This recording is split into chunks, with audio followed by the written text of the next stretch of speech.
রাজ্যে কত দূর এগোলো এসআইআর এর প্রস্তুতি?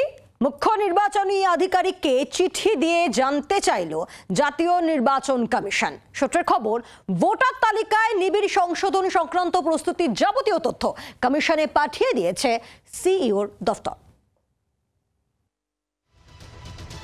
শুরুটা হয়েছে বিহার থেকে।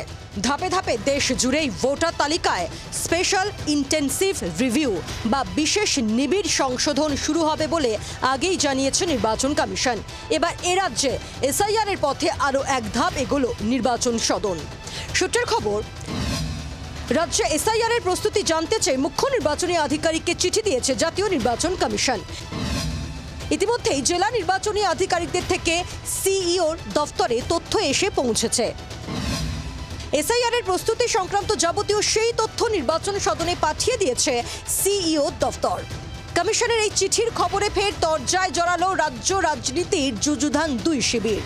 এসআইআর এর নামে দাদুর বার্থ সার্টিফিকেট চাইবো আমি, তুমি ভারতীয় কিনা তার কাগজপত্র দাখিল করো চাইবো। যে লোকের ঝড়ে জলে বন্যায় বাড়ি ভেঙে যায়, সে তার সন্তানটাকে নিয়ে বাড়ি থেকে পালিয়ে বাঁচবে, নাকি সে তার দাদুর বার্থ সার্টিফিকেট বগলে দাবা করে নিয়ে যাবে? ফলে আমাদের আপত্তি এবং প্রশ্ন এই জায়গাতেই। অন্যদিকে বিধানসভা ভোটের জন্য রাজ্যে বাড়তে চলেছে বুথের সংখ্যা। প্রায় 14,000 বুথ বাড়তে চলেছে বলে কমিশন সূত্রে খবর। গত বিধানসভা নির্বাচনে 80,650টি বুথ ছিল এবং কমিশনের নির্দেশ অনুযায়ী কোনো বুথেই 1200 বেশি ভোটার রাখা যাবে না।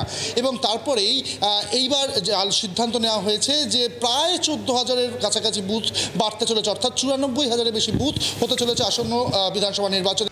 বুথ বৃদ্ধির বিষয়ে আলোচনার জন্য খুব দ্রুতই সর্বদল বৈঠক করবেন রাজ্যের মুখ্য নির্বাচনী আধিকারিক।